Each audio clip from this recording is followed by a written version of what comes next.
क्या आपको पता है सवाल से ताल्लुक़ रखने वाले पाकिस्तान के बेहतरीन फास्ट बॉलर एहसान उल्लाह, जिनका करियर बहुत ही अभी तो छोटा सा रहा है, उन्होंने किस वजह से क्रिकेट स्टार्ट की थी?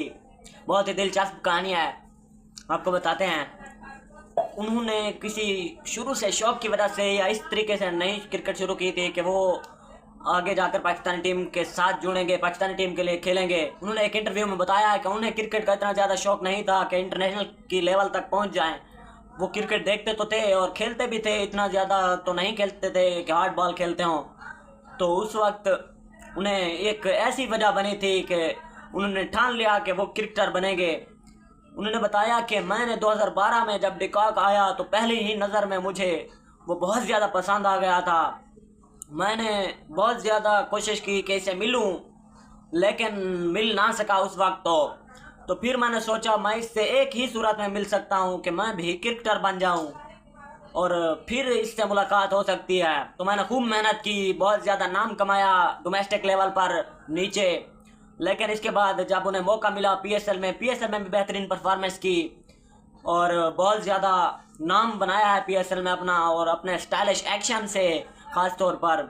इसके साथ साथ पेस की वजह से बहुत ज़्यादा जल्दी जाना गया और 1-2 सीज़न के बाद ही इन्हें पाकिस्तानी टीम में शामिल कर लिया गया। पाकिस्तानी टीम में शामिल होते ही डेब्यू मैच में अफगानिस्तान के खिलाफ पहले ही गेंद पर विकेट हासिल कर लेते हैं एहसान उल्लाह खान। इससे और नाम बन जाता है एहसान उल्लाह खान का। इसके बाद एक अचानक बुरा पेच आ जाता है इसकी ज़िंदगी में, इंजरी होती है एहसान उल्लाह खान को और इंजरी में इसका सब कुछ ख़त्म हो जाता है। एहसान उल्लाह को सर्जरी के लिए लंदन भेजा जाता है, तो उसके गलत बाजू की सर्जरी करा दी जाती है। जो बाजू ख़राब था उसकी सर्जरी नहीं की जाती बल्कि दूसरे बाजू की सर्जरी कर दी जाती है, जिसकी वजह से उसका करियर एंड सा हो गया है। ऐसा लगता है उसका करियर अब ख़त्म हो चुका है, क्योंकि डोमेस्टिक पर भी उसे मौके फराहम नहीं किए जा रहे हैं और इसी बात पर वो रो रहा है बेचारा। तो उन्होंने इस तरह उसके साथ किया, फिर बाद में दोबारा सर्जरी की, सही कंधे की, सही बाजू की। तो अब वो रिहैब तो कर चुके हैं, लेकिन उस तरह से अली तरीन जो मुल्तान सुल्तान के ओनर हैं उन्होंने बताया कि अब वो उस तरह की बॉलिंग नहीं कर सकते। तो एहसान उल्लाह ने भी उसे चैलेंज दिया है कि अगले ही पीएसएल में जब मुझे मौका दिया जाएगा तो मैं 150 पर बॉल करके दिखाऊंगा। पिछले सीज़न में ही जब बताया गया, जब रिहैब कर चुके थे, प्रैक्टिस शुरू की, तो 142 को टच किया है उन्होंने। आगे देखते हैं इस सीज़न में क्या कर पाते हैं एहसान उल्लाह। तो उस वक्त अली तरीन ने उसे अपनी टीम से भी निकाल दिया, फिर उन्होंने रिटायरमेंट ले ली। फिर ऐसा पता चला कि उन्होंने वापस ले ली रिटायरमेंट। उसके बाद वहाँ पर उसे पेशावर ज़ल्मी वालों ने अपनी टीम में रखा रिजर्व प्लेयर के तौर पर, उनकी टीम का हिस्सा रहे। लेकिन अगले सीज़न में देखते हैं क्या कर पाते हैं।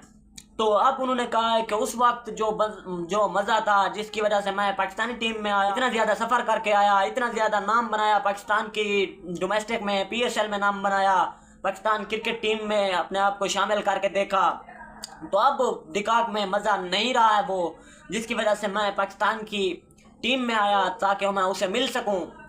यार एक बात की समझ नहीं आती, अगर वो डिकॉक बनना चाहते थे, डिकॉक की तरह खेलना चाहते थे, तो उन्हें बैट्समैन बनना चाहिए था। बॉलर बनने की उसे पता नहीं क्या मजबूरी थी, ये समझ नहीं आती।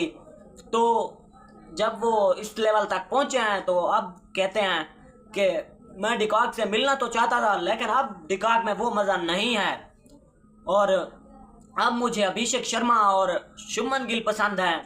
पता नहीं किस वजह से उन्हें अभिषेक शर्मा और शुभमन गिल पसंद है, किस वजह से क्विंटन डिकॉक पसंद है, क्योंकि वो तो बॉलर हैं।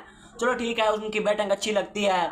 तो 1-2 दिन कबल ही एहसान उल्लाह खान ने बताया था, कहा था, ये दावा किया था कि अभिषेक शर्मा को मैं 3 गेंदों पर आउट कर दूंगा, 6 गेंदों पर आउट कर दूंगा, शुभमन गिल में और ये दोनों मेरे 3 ओवर्स का माल हैं। इस तरह की बातें करते हैं और दूसरे दिन ये इंटरव्यू दे देते हैं कि नहीं ये तो मेरे फेवरेट हैं, मैं पहले क्विंटन डिकॉक को पसंद करता था, अब अभिषेक शर्मा और शुभमन गिल को पसंद करता हूँ। इस तरह की बातें, पता नहीं किस मिट्टी के बने हुए हैं एहसान उल्लाह, किस तरह की बातें करते हैं। एक दिन उनको ऐसे कहते हैं कि मैं इन्हें 3 गेंदों पर 6 गेंदों पर आउट कर दूंगा, और दूसरे दिन कहते हैं कि वो मेरे फेवरेट हैं, पहले क्विंटन डिकॉक थे, उनको मिलने के लिए मैंने क्रिकेट स्टार्ट की।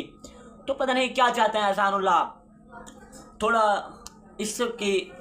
थोड़ा उन्हें सोचने की ज़रूरत है कि एक वक्त पर उन्हें आउट करने का, उनके साथ इस तरह की बातें करते हैं, दावे करते हैं, उन्हें चैलेंज देते हैं 3 गेंदों पर या 6 गेंदों पर आउट करने के, और दूसरे दिन कहते हैं कि वो मेरे फेवरेट हैं। इस बात की समझ नहीं आई किसी को आज तक। एहसान उल्लाह की ऐसी बातें कर देते हैं और आगे कुछ नहीं होता। एक वक्त में उन्होंने कहा रोहित शर्मा के खिलाफ मुझे कोई छक्का नहीं लगा सकता है।